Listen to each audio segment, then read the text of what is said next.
Vasudevaya. Om Namo Bhagavate Vasudevaya. Om Namo Bhagavate Vasudevaya. Hare Krishna. Hare Krishna, dear devotees. Thank you very much for joining today. So I wanted to seek the blessings and good wishes of the Supreme Lord, Radha Krishna, Krishna Balaram, Gauritai, Shri Prabhupada, Guru Maharaj, and also the assembled Vaishnava, so that we can continue with, we can discuss the life and times of Varaha. Of course, these are divine pastimes of Supreme Lord. His appearance day takes place on Sunday, and the fasting actually is tomorrow because it's Ekadashi. Some devotees actually they fast tomorrow on Ekadashi. They take grains. They take prasad once in the evening. This is what Ajahn mentioned. And then the following day they fast until the evening again. They take Ekadashi prasad. And then for Nityananda, because that's on Monday, they would fast again until evening. Take Ekadashi. Ekadashi prasad. So some devotees do like that. This is according to Hari Bhakti Vilas in by Sanatana Goswami. Tomorrow is also Ekadashi prasad of grains. Prasad, Ekadashi, yeah. Okay. 3 days Ekadashi. So some devotees like that. He will do that. And he's a really amazing person. Amazing devotee, Srila Prabhupada. So we thought we'd discuss pastime of Varaha today, and tomorrow we start on Lord Nityananda, and then on Sunday we'll talk a little bit about Varaha because this is actual appearance day, but mainly focus on Nityananda Prabhu. And then Monday we will do Abhishek of Lord Nityananda on that's on Monday at our normal slot, afternoon slot. So this is a verse from the Srimad Bhagavatam. Ayam tu kathitha kalpo dvitit yashyapi bharata varaha iti vikhyato yastrasik chukkarocha hari. Translation: O descendant of Bharat, the first millennium in the second half of the life of Brahma is also known as Varaha millennium because the personality of God appeared in that millennium as the hawk incarnation. He comes twice in this day of Brahma. And this is his second appearance, I believe. And it's in the second half of life of Brahma. So we're in the first day of the second half of the life of Brahma. So not sure if he appears twice in the day of Brahma, but anyway. So who is he? Very interesting incarnation.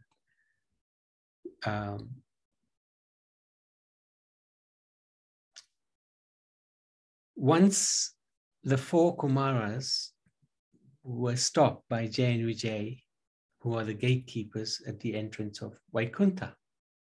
So this is Vaikuntha. Lakshmi Narayan reside here, and they're gatekeepers on all sides. And on the eastern side is Jay and Vijay. And the 4 Kumaras, who were so powerful, they could enter the spiritual world, and they did. And they came before Jay and Vijay. Here they are. Who stopped them? Because they were little children. And Vaikuntha is not a place necessarily for little children. And they asked for entrance into Vaikuntha many times, but they were not allowed to see Lord Narayan. So the 4 Kumaras became angry with Jay and Vijay, and they cursed them to be born as mortals on earth and live there. That's a pretty heavy curse, to be denied the spiritual world and thrown into the material world. probably the worst thing you can get as a punishment. Because one minute you're serving the Supreme Lord, next minute you're in Maya. Knowing this, so Lord Narayan, he found this out. He is the Lord after all. And he immediately appeared before the gatekeepers. Firstly, he apologized to the four Kumaras for the behavior of the gatekeepers. And the gatekeepers realized they made a terrible mistake because they offended these four wonderful devotees of the Lord.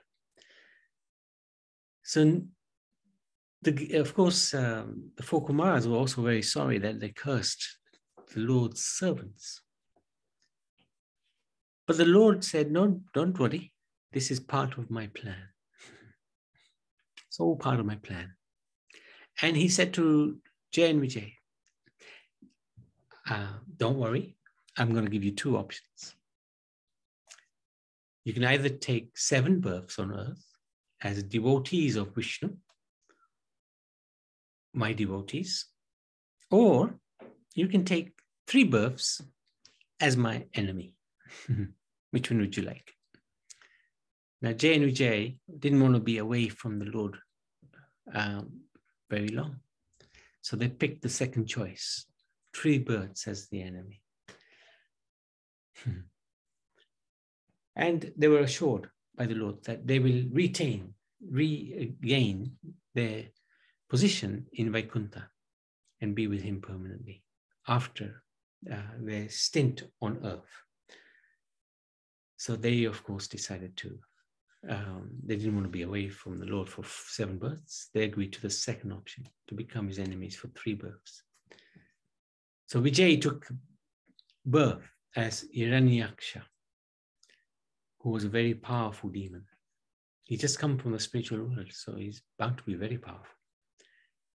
And there's a plan behind all of this, because in the spiritual world, the Lord cannot fight with anybody. He sometimes likes to fight. Why not? He likes to have a fight. But there's nobody to fight in the spiritual world. He comes to the material world to fight. But here, when he comes, he won't find anybody suitable to fight. And that's why he sends his devotee to fight. And his devotees, very powerful. His devotees make strong adversaries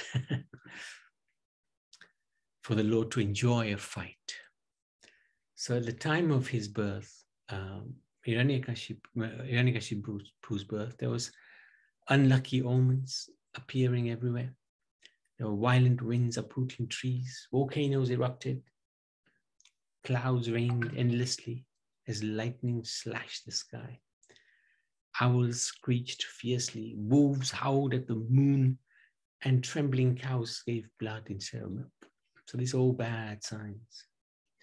Hiranyaksh grew to be as large as a mountain. His golden crown appeared to kiss the sky. The earth quaked as he walked, and greater than his height was his pride. But even greater than that was his greed. He mined so much gold from the earth that the planet lost its balance. It fell out of orbit and it fell into the ocean, ocean, at the bottom of the universe. In Vedic cosmology, planets are conscious persons, and celestial beings wanted her rescued. So Mother Earth is known as Bhumi Devi. The proud Hiranyaksh dived into the ocean, and he terrified all the sea creatures as he whirled his golden club. He was eager to fight, and he was looking for Varun, the Lord of the waters. He thought only Varun will give him a decent challenge. He is such a crazy fool. He just wanted to fight with somebody for the sake of fighting. He came face to face with Varun and he challenged him to combat. But Varun said, look, I've stopped fighting. I'm an old man now. What's the matter with you? Why do you want to fight with me? But you're so expert in fighting. The only person that you will be able to find as a match equal to you is Lord Vishnu himself. So when you meet him, then he will destroy your pride and you will lie down to sleep on the battlefield. So Varun gave him a way out of his dilemma of fighting and also knocked down his ego. The Lord Vishnu will destroy you. Not caring for the words of Varun, Hiranyaksha left in search for his enemy, Lord Vishnu. Meanwhile, Lord Vishnu, in his form as a huge red boar, entered the cosmic ocean. And how he came, it's understood that he appeared in the nostril of Lord Brahma, and he grew immediately to a huge size. Sniffing through the mud at the bottom, first thing Lord Varaha did was rescued Bhumi Devi, who's his wife, and he lifted her on his two white tusks, and he rose out of the water. This is Lord Varaha, very powerful personality. Lord Boar. This is incredible because the Lord is very humble. He will take incarnation as animals as well. So as a boar, as a fish, as half man, half lion. Those are the ones we know of. And there you go. He dives first into the ocean and rescues Mother Earth. First thing he does. Brings her out of the ocean, places her on orbit. And the demigods are watching. They're all petrified because Hiranyaksha was very powerful. He was more powerful than all of them put together. He just come from the spiritual world. We expect. So Hiranyaksha, he was very angry. He was waiting. Oh, amphibious beast. He cried, "This earth is mine. Today I will please my demon friends by smashing your skull." So nice bit of banter by Hiranyaksha. He was looking for a fight and he's found a capable adversary now. Lord Varaha was concerned to protect Mother Earth and so raced through space with the planet on his tusks. Hiranyaksha followed him, shouting, "Coward, come back, come back." Lord Varaha is in charge of the law of gravity. Making the earth very light, he gently placed her on the surface of the sea where she floated like a turquoise ball. With the earth now safe, Varaha turned to Hiranyaksha and laughed mockingly. So, Lord Varaha, "I am indeed the beast out to kill dogs like you. I am afraid, for you are a mortal. I am not afraid, for you are a mortal, bound by the laws of death. Give up your foolish talk and just fight." So, because Hiranyakashipu was good at talking. So Hiranyakashipu, he was angry. Trembling with anger and hissing like a cobra, he sprang at the Lord with his golden club. Varaha dodged the blow and struck out his own mace with his own mace. As the fighting raged on, both were injured and the smell of blood increased their fury. Of course, the Lord doesn't get injured, but sometimes he may show some injury, but actually he can't get injured. His body is completely spiritual. From up on high, the residents of the heavens watched this terrible fight, and they were getting scared because Hiranyaksha was giving the Lord a run for his money. They begged Lord Varaha, "Please do not play any longer with this wicked demon. Finish him off quickly." Lord Varaha glanced lovingly at his devotees, then sprang at Hiranyaksha, aiming his mace at the demon's chin. But Hiranyaksha knocked the mace from Varaha's hand and sent it spinning deep into space. The demigods cried out in alarm, "Alas, alas, what will happen now?" So they didn't really have great faith that Varaha would easily defeat Hiranyaksha. Lord Varaha called for his famous disc weapon, and it appeared in the sky, razor sharp and whirling like a circular saw. Seeing this, Varaha exploded with fury. Glaring at the Lord with burning eyes, he hurled his mace, screaming, "Now you are slain." The Lord deftly knocked it away with his left foot, and then coolly and calmly he said, "Pick up your weapon and try again." So this is a little bit mocking of Hiranyaksha, who became very angry. "How dare you?" Roaring like a lion, the demon again hurled his mace, but the divine bow easily caught it, just like a hawk catches a mouse. He offered it to the demon. "Why don't you try again?" So Varaha is just mocking Hiranyaksha. Hiranyaksha became ashamed and angry. Taking instead a flaming trident, he hurled it with all his might towards the Lord. Varaha easily cut it into 7 pieces with his razor-sharp disc. Using his magical powers, the demon became invisible. So he had mystic powers. Fierce winds blew from all directions. Stones dropped out of the sky. Angry clouds poured down blood, urine, hair, bones. Armies of fierce demons appeared as if from nowhere, riding on phantom horses and elephants. So this is the magical powers of Hiranyaksha. It's very powerful indeed. Using his own mystic powers, however, the Lord dispelled the demon's magic. Still, Hiranyaksha didn't give up. So this is giving the Lord a good fight, which he enjoys. He never gives up. The demon never gave up. Carried on. He ran up to the Lord, embraced him, and tried to crush him with his powerful arms. The demigods watched in horror. What's going on? Seeing their forlorn faces, Lord Varaha decided, okay, I've played with this demon long enough. The Lord has enjoyed the battle with a worthy opponent, one of his own devotees. There you go. Tremendous fight.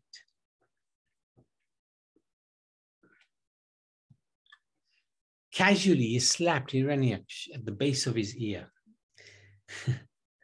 He's cutting his false pride down. Hiranyaksha's body quivered, his eyeballs bulged out of their sockets, and he fell dead, like a huge tree cut down by a hurricane. All the Lord did was slapped him at the base of his ear. Bas, that's all. And what happened? Finished off Hiranyaksha. So he shows the Lord is so powerful. It doesn't take much for him to defeat the greatest demon. Lord Varaha placed Mother Earth back into her correct orbit. The demigods were overjoyed and they praised the Lord. You are not forced, like us, to take your birth, but you do so by your own free will. You appear in a form just suitable to perform your mission of rescuing the earth from a dirty place. So that's why he appeared as the boar incarnation. The boar can dive into water, into the depths, and even if it's clean or dirty, it doesn't matter. He'll reach and take whatever he wanted, which is exactly what he did. He took the earth and he placed it on orbit. To rescue the earth, he appeared during the Swayambhur Manvantara from Lord Brahma's nostril. And during the Chakshush Manvantara, he appeared from the water, so that he does come twice. Lord Varaha, the best of tusked beasts, appears to kill Hiranyaksha and rescue the earth. This is from Rupa Goswami's Laghu Bhagavat Amrita 1.3.10. So, this Varaha incarnation, this amazing incarnation, very unusual. But in Chaitanya Lila, Mahaprabhu was very pleased with Murari Gupta. And one day he gave him the vision of this form as the Varaha avatar. the Lord lifted Murari's water jug on his nose as he gave a loud roar. Murari considered his life to have been fulfilled by this vision, and he sang a hymn in glorification of the Lord. This event has been beautifully described by Vrindavan Das Thakur in the Chaitanya Bhagavat, Madhya Khanda, chapter 3. The Lord also, took the mood of Ra again in the house of Murari. He climbed on his shoulders and danced in the courtyard. This is in the Chaitanya Charitamrita 1:17-19. After killing the demon Hiranyaksh, he rested at Vishwamgat in Mathura, and he spoke the Varaha Purana to Mother Earth. So this Vishwamgat in Mathura is here. Amazing place. One can take snan if one wants to. This is the Yamuna, and this is on the banks. There's a beautiful gut there. Got to be very careful of monkeys. I've had a few experiences here. So I think that's it. Yeah. Varavatar ki jai. Anybody like to share any comments or any questions? Surinder, anything you'd like to share? Hare Krishna, Dandavat Prabhu, Nitai Gaura Hari. Indeed, Varahadev, Krishna is a source of all incarnations, including Varahadev, Nrsimhadev, etc. So, therefore, as Krishna is merciful, so all his incarnations are also very merciful. So here we see that Varahadev, he protected Mother Earth, who is a devotee of Varahadev. She's a devotee of Krishna, therefore Varahadev protected her. And Varahadev, he vanquished the demon Hiranyaksha. So in this way, Krishna, in the form of Varahadev, he kept his promise, which he has given in Bhagavad Gita, yes, to establish a religion and to vinashati, to skriti. So to kill the demonic beings like that. So, and then therefore in our Chaitanya Saraswat, there was one Leela, there was one devotee in the village in Navadvip Dham, and he had a Varaha Shila, Varahadev Shila, and but he was not properly giving worship to Varahadev, and he was experiencing some problem in the family. They were falling sick and dying, etc. So ultimately, he brought the Varahadev Shila to our Param Gurudev Shila Bhakti Rakak Siddhardev Goswami Maharaj. He said, you will be able to look after and serve Varahadev, Varaha Shila. And Param Gurudev, understanding the situation, he accepted the Varaha Shila. And he said that if we offer a little bit of seed rice to Varaha Shila, Varahadev, he will be very pleased. And yes, this was the traditionally some sweet rice have been offered to Varahadev, Shalagram Shila. In this way, like that, so we beg Varahadev for his mercy to be able to continue our Krishna consciousness very nicely. Nitai Gaura Haribol Prabhu, thank you very much. Thank you so much. Very good. Appreciate that. Nice comment. And yes, many of the Shilas are actually Varaha. Many of them are Varaha. We've come across many Shaligrams. Anybody else? Anybody else? Anything else? Okay, Lord Varaha ki jai.